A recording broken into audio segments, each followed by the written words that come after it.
Donc là, je vous promets que sur l'image qui est actuellement affichée en coronal T2 STIR, il y a une anomalie à voir. Je vous jure, il y en a une. Cette patiente court beaucoup. Elle a déjà eu des IRM des genoux qui ne montraient rien. Elle a des douleurs très frustes qui diffusent sur toute la racine de la cuisse gauche à la course et qui reste lancinante pendant plusieurs heures après avoir couru. Elle se prépare pour un marathon et on me demande de rechercher une fracture de fatigue. Et je vais vous montrer les images et faut bien plisser les yeux pour voir des anomalies. Laissez-moi juste voir s'il y a des gens qui parlent sur Instagram, que je suis perdu dans mes différentes fenêtres. Ouais, Radwan a vu le truc. Radwan trop fort. J'ai plus mon Instagram, c'est bizarre, il est parti. Ah si, c'est bon. Ouf. Pourquoi tu peux pas commenter sur YouTube un Afra d'Insta? Ouais, exactement. Donc là, Radwan, il a trouvé l'anomalie. Je vais serrer un peu la fenêtre pour que tout le monde voit bien. Voilà, là, on voit peut-être un petit peu mieux. Et vous voyez, sur 4 coupes, là, ici, là, il y a une petite inflammation du périoste à cet endroit-là. Et donc ça, on va voir si on peut le voir en axial. Je vais zoomer un petit peu sur les mi-bassins.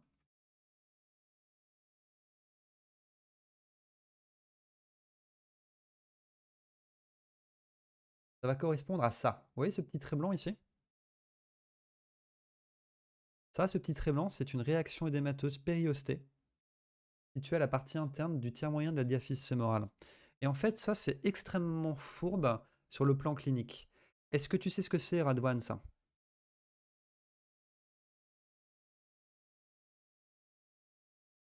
Donc en arrière, pour rappeler un peu l'anatomie, là vous avez la ligne âpre où on a l'insertion en bas du grand adducteur à cet endroit-là, et plus haut l'insertion du grand fessier à cet endroit-là. Et ici en dedans, vous allez avoir l'insertion de la loge des adducteurs et également du muscle vaste intermédiaire à cet endroit-là.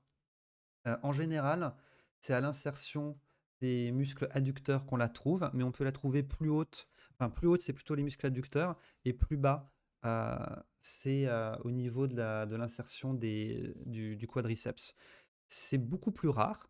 C'est aussi beaucoup plus rare parce qu'on en voit moins, parce que la clinique est extrêmement torve et c'est des patientes qui ont des douleurs qui ne ressemblent à rien. Contrairement à la périostite, le syndrome tibial médial d'effort, qui a quand même des signes cliniques assez stéréotypés, là, c'est des patientes qui se plaignent de douleurs qui pourraient faire penser à une pathologie de la hanche, à une pathologie proximale des adducteurs, à une ostéoarthropathie de la symphyse. C'est très, très fruste.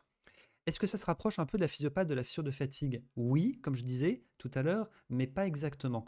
C'est lié à de l'excès de traction, en fait, sur le périoste par les structures musculaires à la contraction active, par opposition aux fissures slash fractures de fatigue qui, elles, arrivent par des impactions et des excès de contraintes en impact dans le plan transverse, enfin, pardon, dans le plan longitudinal des os ou éventuellement dans d'autres plans. Donc c'est pas tout à fait la même origine, et c'est pour ça que ça commence par une inflammation périostée. Là où une fissure de fatigue va commencer par les anomalies osseuses avec une réaction périostée secondaire. Là, ça commence par une inflammation périostée, et si tu continues beaucoup, tu vas commencer à avoir des anomalies médulaires, un épaississement de la corticale, voire des fissures osseuses de la corticale. Mais ça va arriver beaucoup plus tardivement.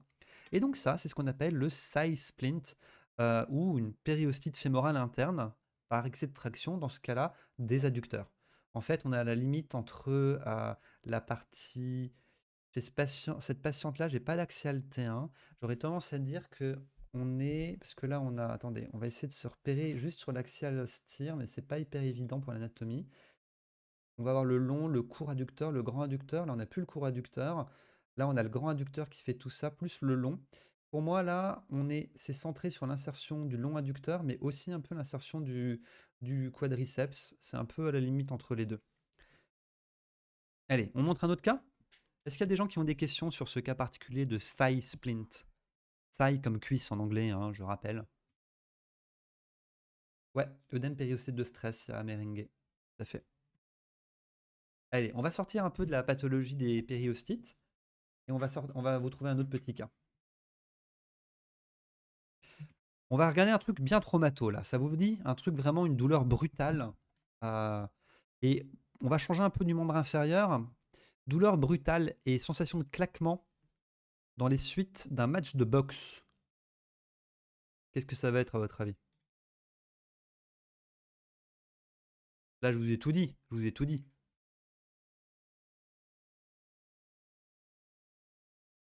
Ce qui est bon en imagerie MSK, c'est que si vous avez un contexte clinique, vous savez déjà quel est le diagnostic dans la plupart des cas. Et si ensuite vous ne trouvez pas le diagnostic que vous cherchez, vous devez juste connaître d'autres diagnostics à chercher. Ou dire, bon, bah, il n'y a rien. Mais il vaut mieux pas dire ça avant d'avoir regardé quand même. Bon, ceci est un loca, c'est un peu nul. Allez, hop là. On va regarder tout de suite l'axial DP FATSAT. Là, c'est un DP FATSAT pour faire plaisir à notre collègue. Désinsertion, tu dis SOFM. Alors, c'est vaste une désinsertion. Une désinsertion de quoi? Est-ce qu'on n'est pas zoomé là? On est bien ou pas? Non, je crois qu'on est un petit peu zoomé. Non, on est bien, on est bien. Allez, je vous défile l'axial DP FATSAT. Vous avez l'axial T1 à gauche sur YouTube parce que vous êtes privilégié, vous avez droit à 2 images. Si j'arrive à les synchroniser, pardonnez-moi, c'est pas hyper facile. Non. Je crois que j'ai réussi là. Ouais. Allez, on défile. Le patient, ça lui fait mal ici après un match de boxe. C'est un peu normal d'avoir mal au poing après un match de boxe, vous allez me dire, mais regardez ça. Et ce cas-là, pour moi, ça va être une très bonne excuse pour vous parler pendant 25 minutes d'anatomie, si vous avez envie de parler d'anatomie avec moi. Je défile doucement en axial. Et on remonte. Est-ce que les collègues de Facebook et Instagram auraient envie de voir un T1 ou pas? Je me dis que oui. Bien sûr, on a déjà des bonnes réponses dans le chat de YouTube, mais sur YouTube, c'est les meilleurs, donc ça me semble normal. Qu'est-ce que ça dit là?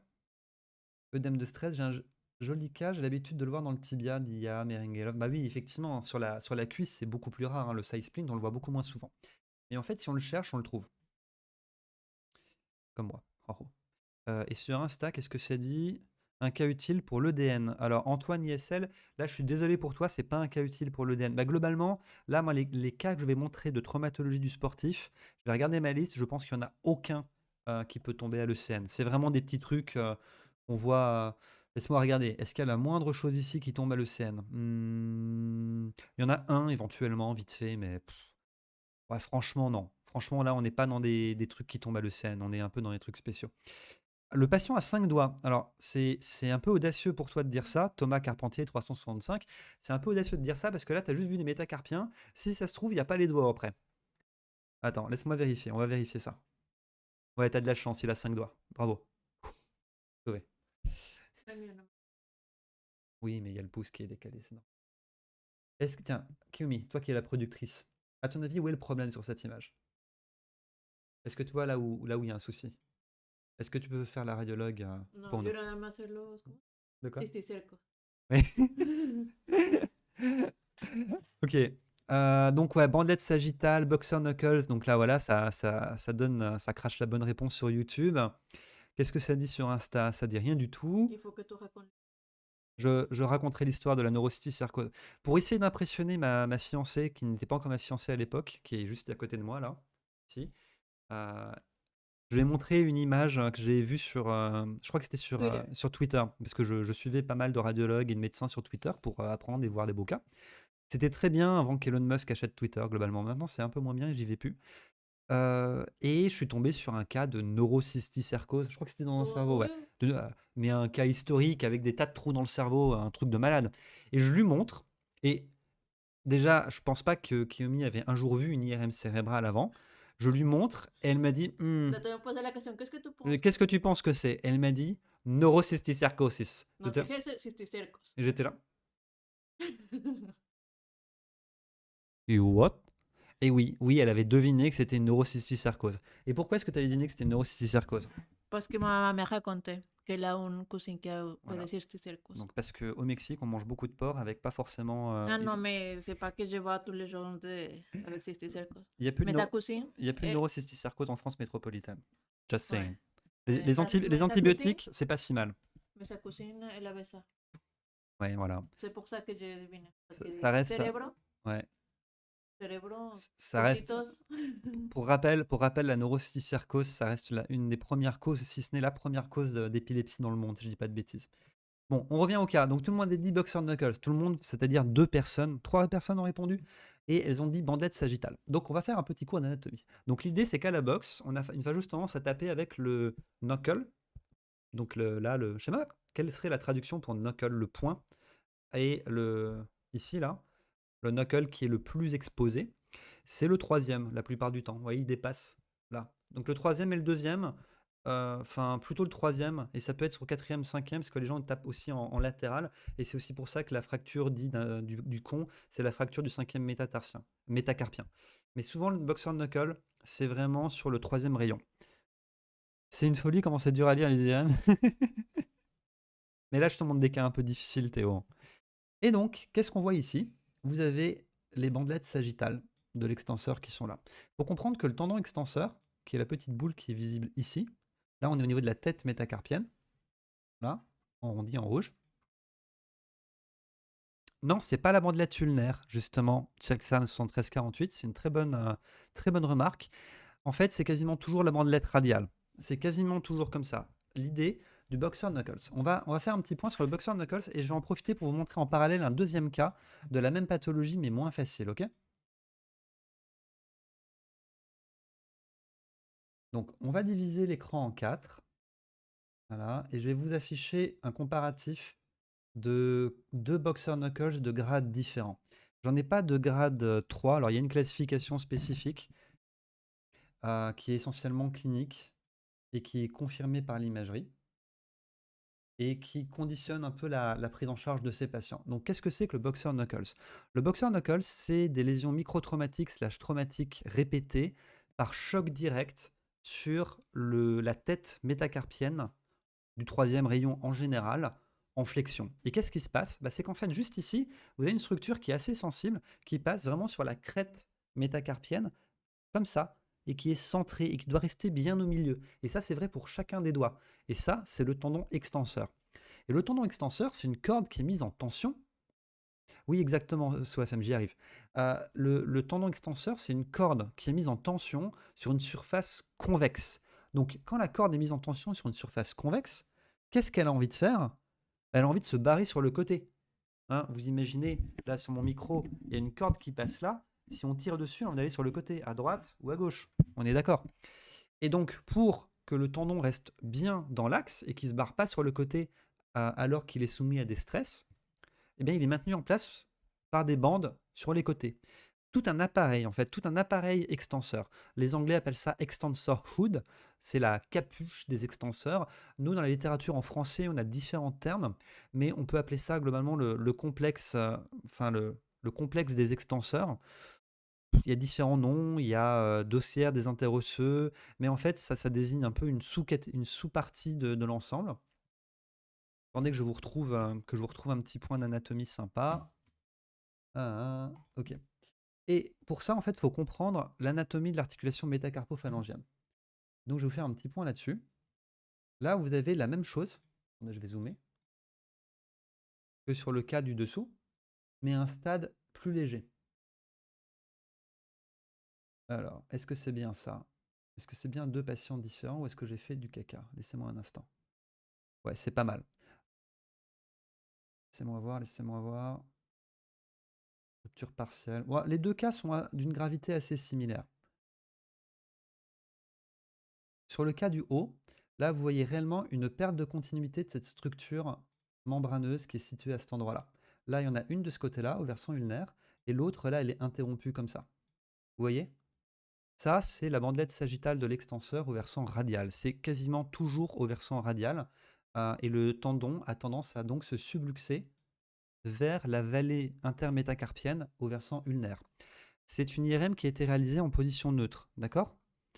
Si vous mettez le patient en flexion, comme ça va mettre en tension. Et chez ce patient du dessus, là, le patient numéro 1, vous allez avoir une subluxation, voire une luxation du tendon extenseur qui va passer de ici à se retrouver à cet endroit-là. Et quand c'est aussi marqué que ça, que c'est réellement luxé sur le côté, c'est toujours un traitement, en général en tout cas, un traitement indéniablement chirurgical. Parce que la bandelette, enfin le tendon va être instable et à chaque flexion du doigt, vous allez avoir une luxation au versant ulnaire du tendon. Clac, clac. Et les tendons, s'il y a un truc que ça n'aime pas, c'est bien le stress en cisaillement, les frottements en cisaillement. Les tendons, c'est fait pour être tirés dessus.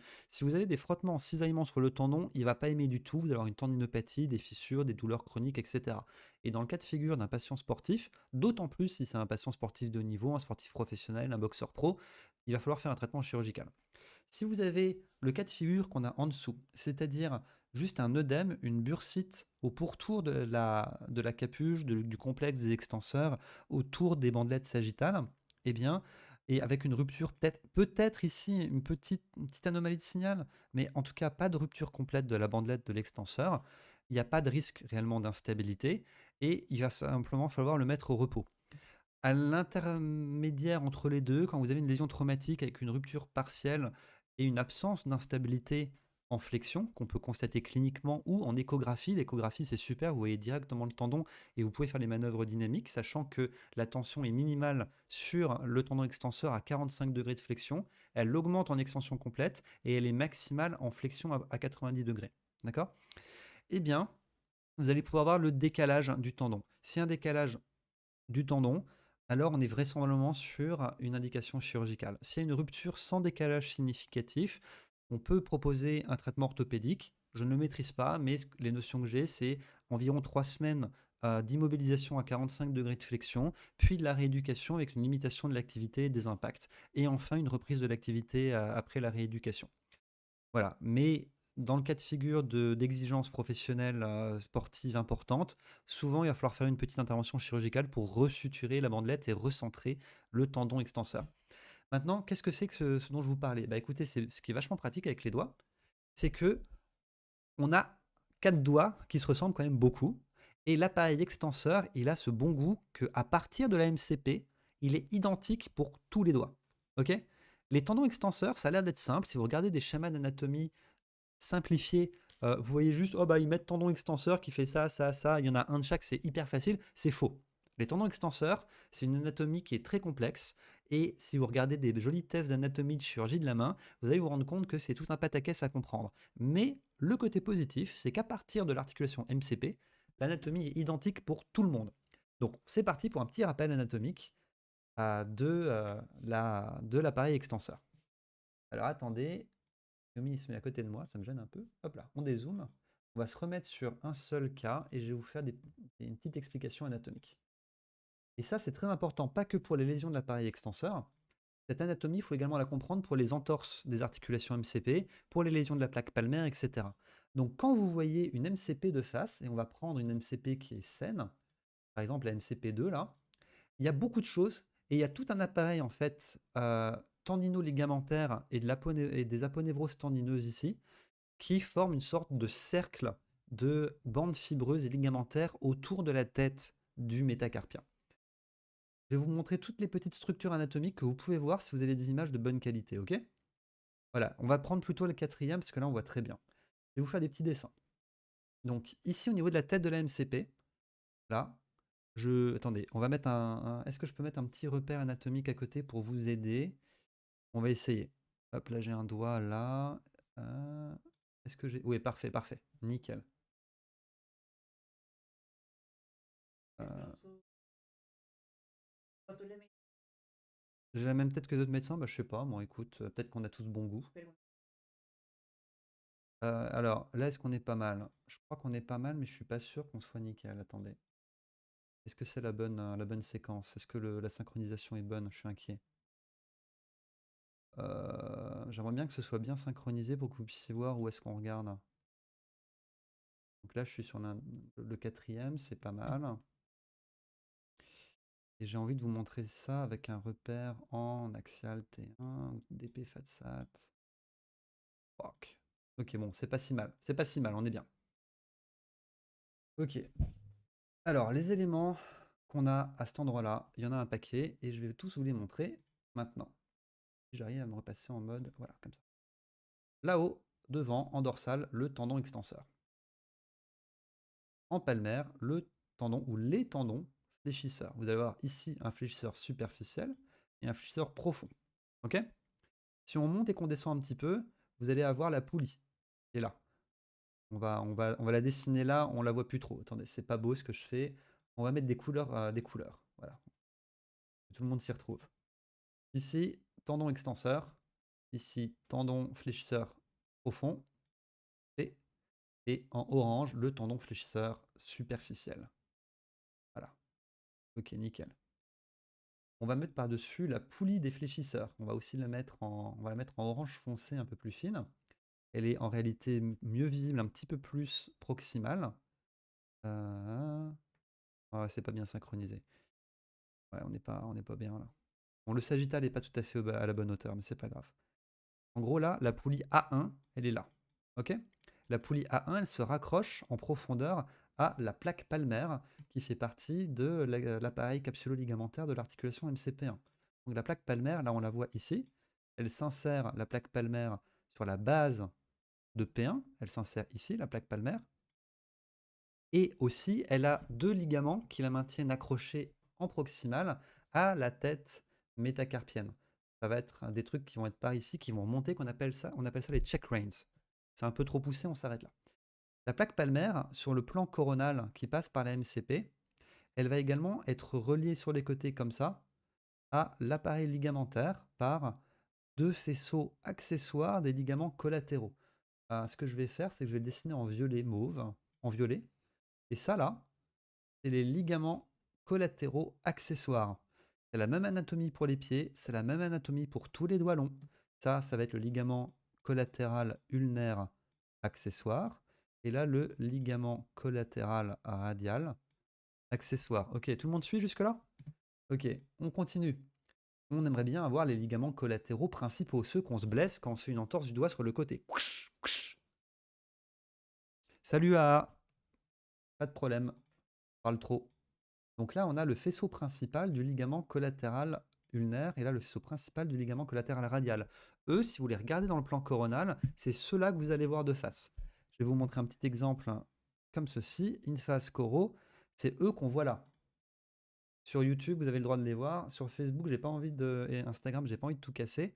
Mais en gros, ce que j'ai dessiné en bleu ciel là, en teal, ça correspond à ça. À ces choses qu'on voit là. Vraiment dans le plan coronal, c'est les ligaments qui sont blessés lors des entorses en valgus varus des doigts. Ok?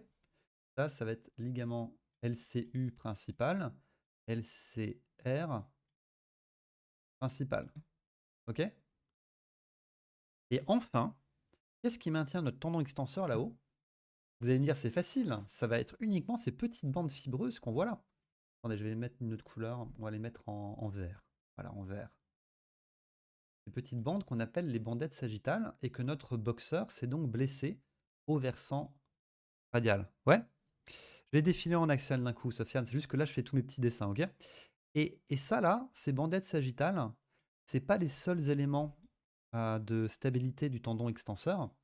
Le tendon extenseur, il est maintenu par les bandettes sagittales à cet endroit-là, qui sont en réalité des expansions tendineuses qui fusionnent avec la capsule articulaire sur les côtés, ok? Mais également un peu plus en distalité, il y a des bandes tendineuses des muscles interosseux dorsaux principalement, mais également palmaires, et des lombricaux qui vont contribuer à la stabilité. Et on appelle ça la dossière des interosseux. Donc je défile en coupe axiale un petit peu plus bas, et c'est là que vous allez voir en continuité, donc à ces bandelettes. Attendez, j'en mets le... Ah, j'ai tout effacé! Bon, c'est dramatique. Euh, Ces bandelettes sagittales qu'on j'avais mis en vert là et là, si je descends un petit peu plus bas, vous allez avoir ces structures qui sont là, qui vont se confondre avec les bandelettes latérales ensuite des extenseurs. Et ça, vous allez voir que ça rejoint les expansions aponévrotiques de ces structures musculaires qu'on voit ici.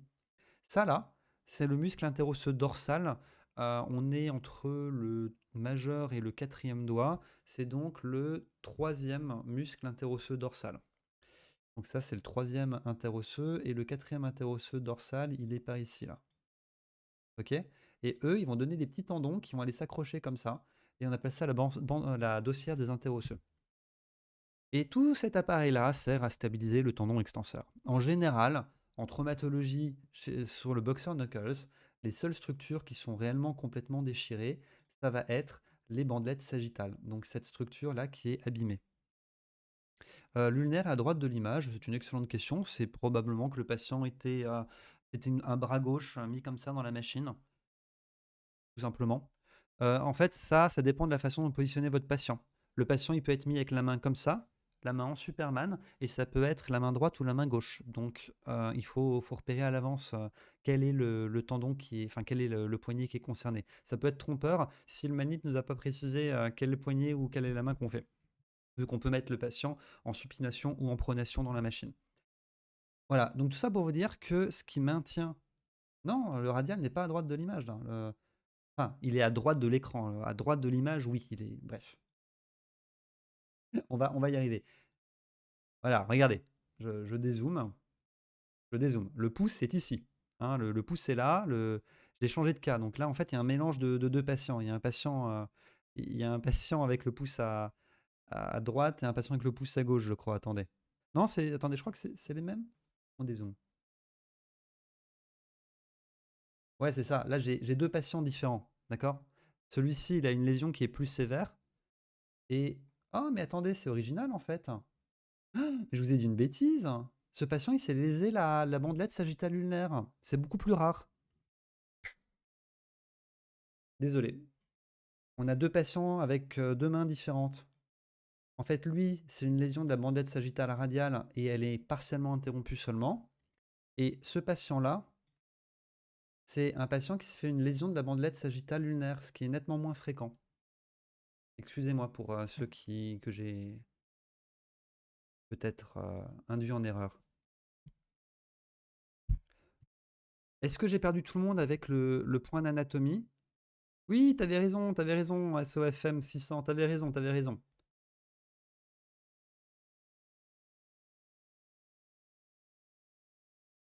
Alors, est-ce qu'au niveau de la clinique, est-ce que ça, on voit le tendon se déplacer lors de la flexion à l'œil nu? Théo 3WSZZZ2668R me demande. C'est une bonne question. Généralement, oui. S'il y a vraiment une luxation, vous pouvez le voir à l'œil nu et sinon, vous mettez votre doigt et vous faites faire une flexion au patient comme ça. Je ne suis pas clinicien, mais quand je fais des échographies, les quelques fois où j'ai vu ça, on voit le décalage. Mais il faut réellement qu'il y ait une luxation. En IRM et en écho, on va pouvoir avoir un décalage plus subtil qui ne se perçoit pas forcément de façon claire cliniquement. Et ce décalage, il va être lié à l'étendue de la lésion. Vous pouvez avoir une interruption focale de la bandelette, mais vous avez vu, regardez, je vais défiler de haut en bas. C'est un peu compliqué de déterminer où commence et où se termine la bandelette sagittale, où commence et où termine la dossière des interosseux et le tendon du lombrical. Pour rappel, le tendon lombrical, là, vous avez un muscle lombrical qui est toujours situé au versant radial du tendon fléchisseur sur lequel il s'accroche. Il s'accroche sur les fléchisseurs au niveau des métacarpiens. Et ensuite, il donne un tendon qui va aller s'insérer sur, sur le tendon extenseur à son versant radial. Et les tendons des muscles interosseux, vous voyez, ils vont former cette petite bande noire qui est à peine visible en IRM, là et là, qui rejoignent les bandettes latérales en train d'apparaître du tendon extenseur. Parce que notre tendon extenseur, là, il est unique. Il y a les bandettes sagittales, on descend un petit peu, et là, vous avez la bandette médiane de l'extenseur, et là, vous avez les bandettes latérales, pas sagittales, qui commencent à apparaître. Et donc, c'est un petit peu difficile de distinguer la frontière entre chacune de ces structures. Vous descendez plus bas, et vous allez avoir vraiment là les deux bandettes latérales de l'extenseur bien visibles, et la bandette médiane, si on allait plus bas, on va regarder sur le petit doigt, on va pouvoir la couvrir, qui va aller s'insérer sur la base de la phalange intermédiaire. Et après, les deux bandelettes latérales vont refusionner pour donner un tendon conjoint terminal qui s'insère sur la base de la phalange distale. On ne couvre pas assez sur cette IRM pour le voir, mais on peut quand même le voir en sagittal. Si on est bien dans l'axe, laissez-moi voir ça. Là, vous voyez, ici, vous pouvez voir le tendon extenseur. Ça donne l'impression d'être une unique bande tendineuse, alors comme je vous l'ai dit, c'est une anatomie qui est en réalité remarquablement complexe. Vous avez ici le tendon de l'extenseur avec le reste de l'appareil ligamentaire, donc notamment à cet endroit-là, les bandelettes sagittales qu'on voit en coupe sagittale. Ici le tendon. Et là, vous avez en réalité la bandelette médiane uniquement de l'extenseur qui s'insère ici sur la base de la phalange intermédiaire. Tandis que les bandelettes latérales, elles, vont apparaître que bien plus tard pour former ici le tendon conjoint terminal qu'on retrouve dans l'axe du doigt. Bon, j'ai beaucoup parlé, je vous ai sans doute complètement endormi. Est-ce qu'il y a des questions sur tout ce que j'ai montré rapidement? Est-ce que vous voulez revoir peut-être l'anatomie de l'appareil extenseur? Est-ce que vous voulez qu'on passe à autre chose? Dites-moi en plus, les amis, parce que je sens que je suis en train de vous endormir. Pendant ce temps, je vais me chercher une bière. Ah non, pardon, j'ai toujours pas bu mon protein shake.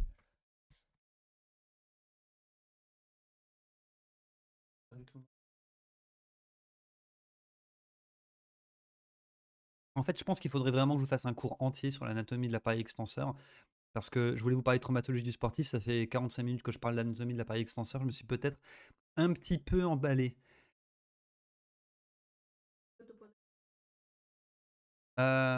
Savage, 53-65. Bah, à la base, non, je voulais faire de la traumatologie du sportif, mais je me suis un petit peu emballé. Je suis désolé.